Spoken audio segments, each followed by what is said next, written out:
Hi hello అందరికీ నమస్తే. నేను మీ Jyothi Vemula. Welcome back to my channel Vemula వారి వంటిల్లు. అందరూ ఎలా ఉన్నారు ఫ్రెండ్స్? బాగున్నారా? నేనైతే చాలా బాగున్నానండి. మీరు కూడా చాలా చాలా బాగుండాలని భగవంతుడిని మనస్ఫూర్తిగా అయితే కోరుకుంటున్నాను ఫ్రెండ్స్. ఇంకా ఈరోజు దేవీ నవరాత్రుల్లో 3వ రోజులో భాగంగా నేను అమ్మవారికి నైవేద్యంగా అయితే దద్దోజనం బెల్లంతో కేసరి అయితే చేస్తున్నానండి. రవ్వ కేసరి బెల్లంతో. రెగ్యులర్గా పంచదారతోనే కాకుండా బెల్లంతో కూడా చాలా బాగుంటుందండి. హెల్దీ కూడా. అందుకని చెప్పేసి ఈరోజు నేను బెల్లంతోనే చేస్తున్నాను ఈ నైవేద్యం అనేది.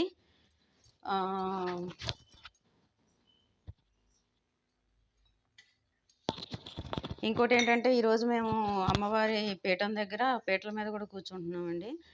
దానికోసం అని చెప్పేసి కొంచెం ఎక్స్ట్రా ప్రసాదాలు కూడా చేయవలసి వచ్చింది, చాలా రకాలు. అందుకని చెప్పి నేను ఇంట్లో వరకు అయితే మాత్రం ఇది కొద్దిగా చేసేసి, ఆ ఎక్కువ క్వాంటిటీలో చేసేది పెద్ద స్టవ్ మీద విడిగా చేయడానికి, అదంతా వీడియో చేయడం అంటే కొంచెం ఇబ్బందిగా ఉంది. నాకు హెల్ప్ చేసేవాళ్ళు ఎవరు లేరు ఇంట్లో.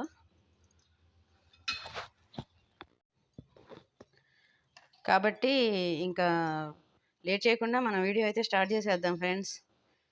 దీనికోసం నేను ఒక 150 గ్రాములు రవ్వతో అయితే ఈ ప్రసాదం అయితే చేస్తున్నానండి. ఆలస్యం చేయకుండా ఇంకా మన వీడియో అయితే చేసేద్దాం. వీడియోలోకి వెళ్ళే ముందు అయితే ఎప్పటిలాగా చిన్న మాట అండి. మీలో ఎవరైనా ఈరోజే ఫస్ట్ టైం నా వీడియో చూస్తుంటే నా వీడియోని అయితే లైక్ చేయండి, నా వీడియోని షేర్ చేయండి. తప్పకుండా కొత్తగా చూసేవాళ్ళు నా ఛానల్ అయితే సబ్స్క్రైబ్ చేసుకొని పక్కనే ఉన్న బెల్ ఐకాన్ అయితే క్లిక్ చేయడం మాత్రం మర్చిపోకండి ఫ్రెండ్స్. దయచేసి మీ సపోర్ట్ మాత్రం నాకు ఇవ్వండి. ఇక ఇప్పుడు ఇది ఎలా చేశాను అనేది అయితే మాత్రం వీడియోలోకి వెళ్ళిపోదామండి.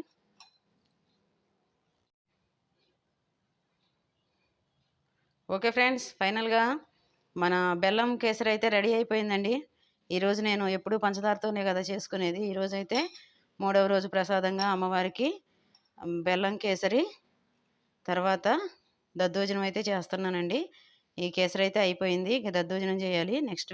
నెక్స్ట్ దాన్ని కూడా మీకు చూపిస్తాను. ఈ కొంచెం లాంగ్ వీడియో అవుతుంది, సారీ. ఇక నా వీడియో అయితే మీకు నచ్చిందని అనుకుంటున్నాను ఫ్రెండ్స్. నా వీడియో నచ్చితే నా వీడియోని లైక్ చేయండి, షేర్ చేయండి. కొత్తగా చూసేవాళ్ళు ఎవరైనా తప్పకుండా నా ఛానల్ అయితే సబ్స్క్రైబ్ చేసుకొని పక్కనే ఉన్న బెల్ ఐకాన్ అయితే క్లిక్ చేయండి ఫ్రెండ్స్. ఓకేనా? మీ సపోర్ట్ మాత్రం నాకు ఖచ్చితంగా అవసరం అండి. Please support my channel. ఇప్పుడు ఇదైతే కంప్లీట్ అయిపోయింది కదా, దీన్ని పక్కన పెట్టేసుకొని ఇప్పుడు దద్దోజనం అయితే ప్రిపేర్ చేసుకుందామండి. దద్దోజనం కోసం నేను ఫస్ట్ రైస్ అయితే వండి పెట్టేశాను.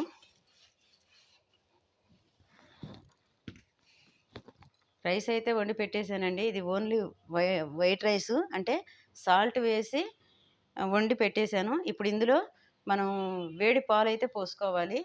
వేడి పాలు పోసి పోపు వేసుకున్న తర్వాత చల్లారిన తర్వాత అప్పుడు మనం పెరుగు కలుపుకొని పోపు అయితే వేసుకోవాలండి. దానికి కొంచెం టైం అయితే పడుతుంది. ఇప్పుడు ప్రస్తుతానికైతే ఇందులో పాలు అయితే పోసి కలుపుకుందాం. ఓకే ఫ్రెండ్స్, ఇంకా మనం లేట్ చేయకుండా వీడియో అయితే స్టార్ట్ చేసేసుకుందామండి. ఫస్ట్ స్టవ్ వెలిగించి గిన్నె పెట్టి ఈరోజు 3వ రోజు అమ్మవారికి ప్రసాదంగా నేను దద్దోజనం బెల్లం కేసరి అయితే చేస్తున్నానండి. బెల్లంతో కేసరి. దీనికోసం ఫస్ట్ అయితే కళాయి పెట్టుకొని కొంచెం నెయ్యి వేసుకొని, నెయ్యి హీట్ అయిన తర్వాత జీడిపప్పు,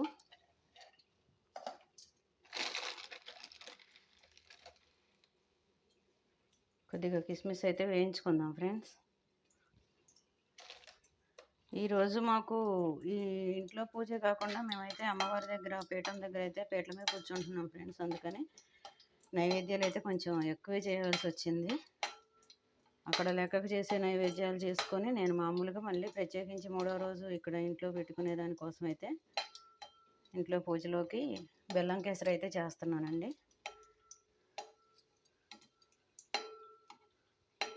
అక్కడికైతే అయ్యగారు చాలా చెప్పారు తెమ్మని.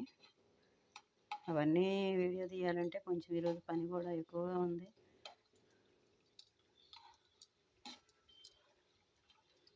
ఫస్ట్ మనం జీడిపప్పు కిస్మిస్ వేయించుకున్న తర్వాత ఇదే కళాయిలో రవ్వ కూడా వేయించుకున్నామండి.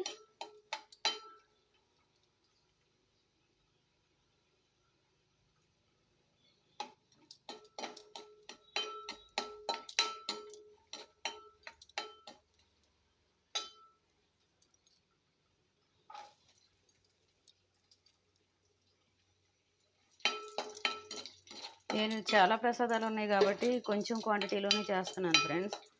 అవి కొంచెం ఎక్కువగా చేసేవి వేరే స్టవ్ మీద చేయాల్సి వచ్చింది.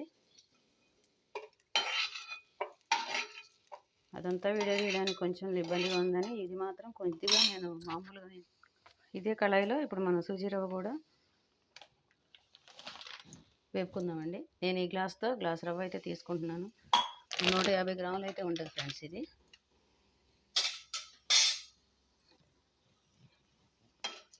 చక్కగా సన్న మంట మీద రవ్వ దోరగా వేయించుకోవాలి.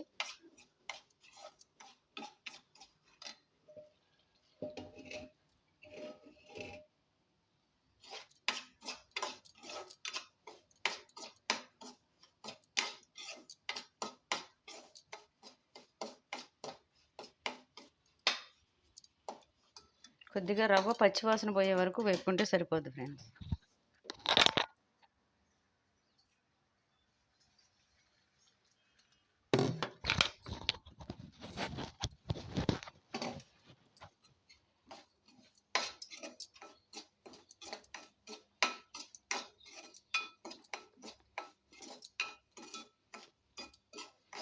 కమ్మటి స్మెల్ అయితే వస్తుందండి, అంటే ఆల్మోస్ట్ వేగిపోయినట్టే.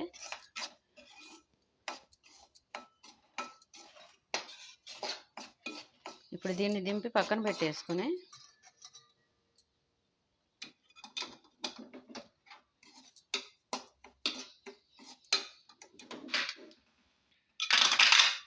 ఇదే స్టవ్ మీద బెల్లం అయితే పెట్టేసుకున్నాను ఫ్రెండ్స్. బెల్లం కొంచెం కరగనివ్వాలండి, పాకం ఏం అవసరం లేదు. కొద్దిగా కరిగిన తర్వాత మనం దాన్ని వేరే గిన్నెలోకి షిఫ్ట్ చేసుకొని చేసేసుకోవడమే. వడపోసుకోవాలి కాబట్టి నేను దీనికి సరిపడే వాటర్ అయితే ఒక్కసారి వేసేసుకున్నానండి. ఎందుకంటే మళ్ళీ మనం దీన్ని తర్వాత ఇటు అటు తిప్పుకొని చేసుకోవడానికి ఏం లేదు.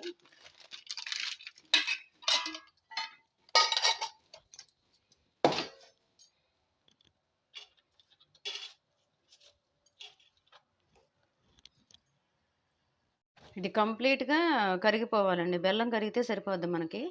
బెల్లం కరిగి కొంచెం ఆ వాటర్ హీట్ వస్తే ఈ వాటర్ని రవ్వ దానిలోకి షిఫ్ట్ చేసేసుకుంటే కేసరి రెడీ అయిపోద్ది మనకి. ఓకే ఫ్రెండ్స్, మనకి ఈ వాటర్ అయితే మరిగిపోయిందండి. ఇప్పుడు దీన్ని రవ్వ గిన్నెలోకి అయితే షిఫ్ట్ చేస్తే పెట్టేసుకున్నానండి. ఈ వాటర్ని, బెల్లం వాటర్ని రవ్వ గిన్నెలోకి అయితే షిఫ్ట్ చేసుకున్నాం. డస్ట్ పార్టికల్స్ చూడండి ఫ్రెండ్స్ ఎన్ని వచ్చాయో. కంపల్సరీగా బెల్లాన్ని అయితే వడకొట్టుకొని మాత్రమే వాడండి ఫ్రెండ్స్ దయచేసి. ఇది కొద్ది క్వాంటిటీ కాబట్టి మనం బెల్లం వాటర్ రవ్వలో వేసుకుంటే సరిపోయిందండి.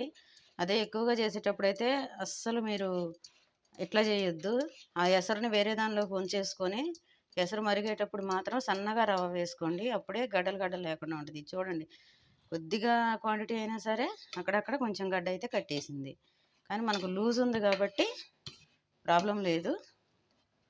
దీన్ని మనం అడ్జస్ట్ చేసుకోవచ్చు అన్నమాట.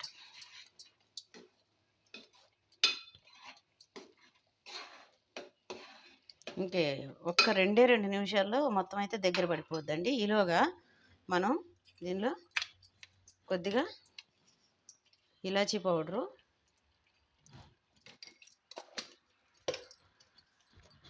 ఇంకా నేను ప్రతి స్వీట్లోనూ నేను సాల్ట్ వేసుకుంటాను కదండి, మీకు తెలుసు కదా.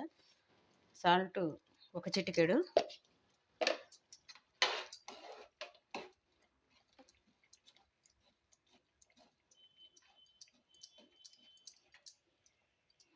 పెద్దగా అయితే గడ్డలు కట్టలేదు కానీ 2-3 గడ్డలు అయితే కట్టిందండి.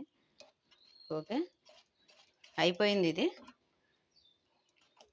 ఇప్పుడు దీన్ని మనం సర్వింగ్ బౌల్లోకి తీసుకున్న తర్వాత పైనుంచి జీడిపప్పు కిస్మిస్ అయితే వేసుకుందాం ఫ్రెండ్స్.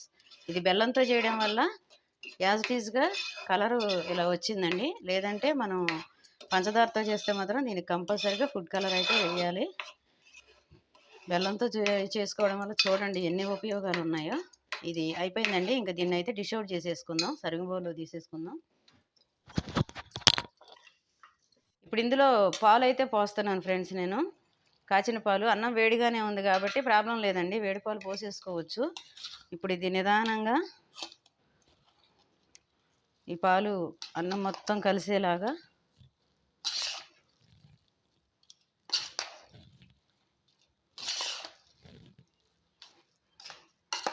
ఇది మనం పెరుగు కలపడానికి మాత్రం ఖచ్చితంగా ఒక 1/2 అవర్ అయితే పడుతుంది ఫ్రెండ్స్. పెరుగు కలుపుకోవడానికి టైం పడుతుంది. పాలంటే వేడి మీద పోసుకోవచ్చు కానీ పెరుగు వేయకూడదు కదా. కంప్లీట్గా అన్నం చల్లారిపోయిన తర్వాత మాత్రమే మనం పెరుగు కలుపుకోవాలి. ఇంకా మనం అన్నం చల్లారే వరకు వెయిట్ చేయాలండి. ఓకేనా.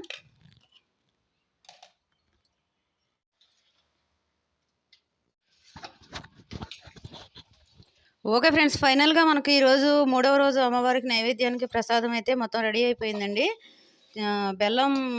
బెల్లంతో చేసిన కేసరి, తర్వాత దద్దోజనం, నేను 2 ప్రసాదాలు అయితే రెడీ చేసేసుకున్నాను. ఇంకా ఈ రోజుకి ఇంతేనండి వీడియో. నా వీడియో అయితే మీకు నచ్చిందని అనుకుంటున్నాను ఫ్రెండ్స్. నా వీడియో నచ్చితే నా వీడియోకి అయితే ఒక లైక్ ఇవ్వండి, నా వీడియోని షేర్ చేయండి. కొత్తగా చూసేవాళ్ళు ఎవరైనా సరే తప్పకుండా నా ఛానల్ సబ్స్క్రైబ్ చేసుకొని పక్కనే ఉన్న బెల్ ఐకాన్ అయితే క్లిక్ చేయడం మాత్రం మర్చిపోకండి. మరో మంచి వీడియోతో రేపు 4వ రోజు ప్రసాదంలో మళ్ళీ కలుస్తానండి. అంతవరకు బాయ్, మీ జ్యోతి వేముల.